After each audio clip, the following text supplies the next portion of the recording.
नमस्कार दोस्तों, आप सभी का आपके चैनल डिवाइन भक्ति में स्वागत है। आज मैं आपको श्रावण मास का छठे अध्याय का महात्म्य सुनाने जा रही हूँ, जो इस प्रकार है। सोमवार व्रत विधान। सनत कुमार बोले, हे भगवान, मैंने रविवार का हर्षकारक महात्म्य सुन लिया। अब आप श्रावण मास में सोमवार का महात्म्य मुझे बताइए। ईश्वर बोले, हे सनत कुमार, सूर्य मेरा नेत्र है, उसका महात्म्य इतना श्रेष्ठ है, तो फिर उमा सहित सोम मेरे नाम वाले उस सोमवार का कहना ही क्या। उसका जो महात्म्य मेरे लिए वर्णन के योग्य है, उसे मैं आपसे कहता हूँ। सोम चंद्रमा का नाम है और ये ब्राह्मणों का राजा है। यज्ञों का साधन भी सोम है। उस सोम के नाम के कारणों को आप सावधान होकर मुझसे सुनिए, क्योंकि ये वार मेरा ही स्वरूप है, अतः इसे सोम कहा गया है। इसलिए समस्त राज्य का प्रदाता तथा श्रेष्ठ है। व्रत करने वाले को ये संपूर्ण राज का फल देने वाला है। हे विप्र, उसकी विधि सुनिए। मैं आपको विस्तार पूर्वक बता रहा हूँ। 12 महीनों में सोमवार अत्यंत श्रेष्ठ है। उन मासों में यदि सोमवार व्रत करने में असमर्थ हो तो श्रावण मास में इसे अवश्य करना चाहिए। इस मास में इस व्रत को करके मनुष्य वर्ष भर के लिए व्रत का फल प्राप्त करता है। श्रावण मास में शुक्ल पक्ष के प्रथम सोमवार को यह संकल्प करें कि मैं विधिवत इस व्रत को करूंगा अथवा करूंगी। शिवजी मुझ पर प्रसन्न हो। इस प्रकार चारों सोमवार के दिन, और यदि 5 हो जाएं तो उसमें भी प्रातः काले संकल्प करें और रात्रि में शिवजी का पूजन करें। 16 उपचारों से सायंकाल में शिवजी की पूजा करें और एकाग्रचित होकर इस दिव्य कथा का श्रवण करें।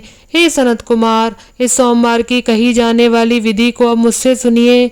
श्रावण मास के प्रथम सोमवार को इस श्रेष्ठ व्रत को प्रारंभ करें।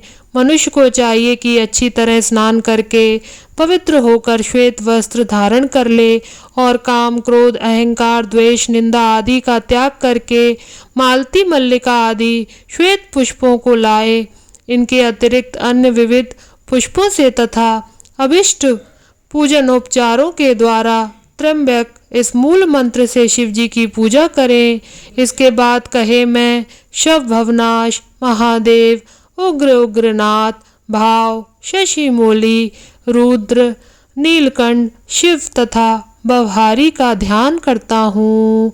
इस प्रकार अपने विवक के अनुसार मनोहर उपचारों से देवेश शिव का विधिवत पूजन करें। जो इस व्रत को करता है उसके पुण्य फल को सुनिए। जो लोग सोमवार के दिन पार्वती सहित शिव की पूजा करते हैं, वे पुनरावृत्ति से रहित अक्षय लोक प्राप्त करते हैं। हे सनत कुमार, इस मास में नक्त व्रत से जो पुण्य प्राप्त होता है उसे मैं संक्षेप में कहता हूँ। देवताओं तथा दानवों से भी अभेद 7 जन्मों का अर्जित पाप नक्त भोजन से नष्ट हो जाता है। इसमें संदेह नहीं करना चाहिए।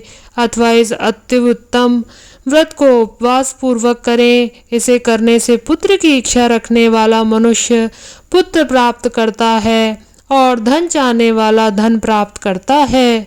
वह जिस जिस अभीष्ट की कामना करता है उसे पा जाता है। इस लोक में दीर्घकालिक वांछित सुखोपभोगों को भोगकर अंत में श्रेष्ठ विमान पर आरूढ़ होकर वह रुद्रलोक में प्रतिष्ठा प्राप्त करता है।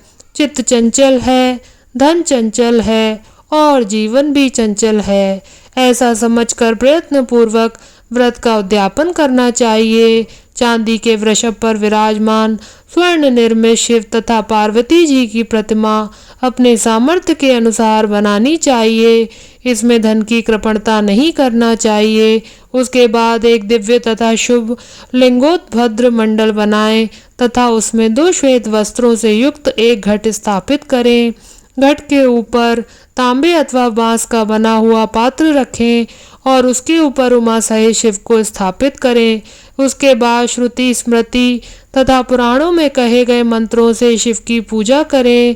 पुष्पों को मंडप बनाएं तथा उनके ऊपर सुंदर चंदोवा लगाएं।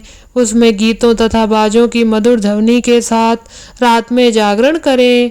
उसके बाद बुद्धिमान मनुष्य अपने गृह सूत्र में निर्दिष्ट विधान के अनुसार अग्नि स्थापन करें और फिर शवादि 11 श्रेष्ठ नामों से पलाश की समाधियों को से 108 आहुति प्रदान करें। यव व्रीहि तिल आदि की आहुति आप्यास इस मंत्र से दें और बिल्व पत्रों की आहुति त्र्यंबक अथवा षडक्षर मंत्र ओम नमः शिवाय से प्रदान करें। उसके बाद स्विष्टकृत होम करके पूर्णाहुति देकर आचार्य का पूजन करें और बाद में उन्हें गो प्रदान करें। उसके बाद 11 श्रेष्ठ ब्राह्मणों को भोजन कराएं तथा उन्हें वंश पात्र सहित 11 घाट प्रदान करें। इसके बाद पूजित देवता को तथा देवता को अर्पित सभी सामग्री आचार्य को दें और तत्पश्चात प्रार्थना करें मेरा व्रत परिपूर्ण हो और शिवजी मुझ पर प्रसन्न हो।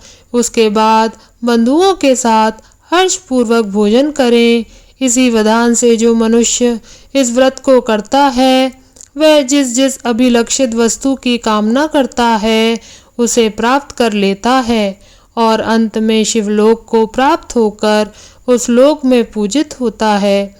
हे सनत कुमार, सर्वप्रथम श्री कृष्ण ने इस मंगलकारी सोमवार व्रत को किया था। श्रेष्ठ आस्तिक तथा धर्मपरायण राजाओं ने भी इस व्रत को किया था। जो इस व्रत का नित्य श्रवण करता है वह भी उस व्रत के करने का फल प्राप्त करता है। इस प्रकार श्री स्कंद पुराण के अंतर्गत ईश्वर सनत कुमार संवाद में श्रावण मास महात्म्य में सोमवार व्रत कथन नामक 6वां अध्याय पूर्ण हुआ। यदि आपको यह कथा पसंद आई हो तो इस कथा को अधिक से अधिक लाइक करें और शेयर भी करें। चैनल को सब्सक्राइब भी करें। ओम नमः शिवाय, ओम नमः शिवाय, ओम नमः शिवाय।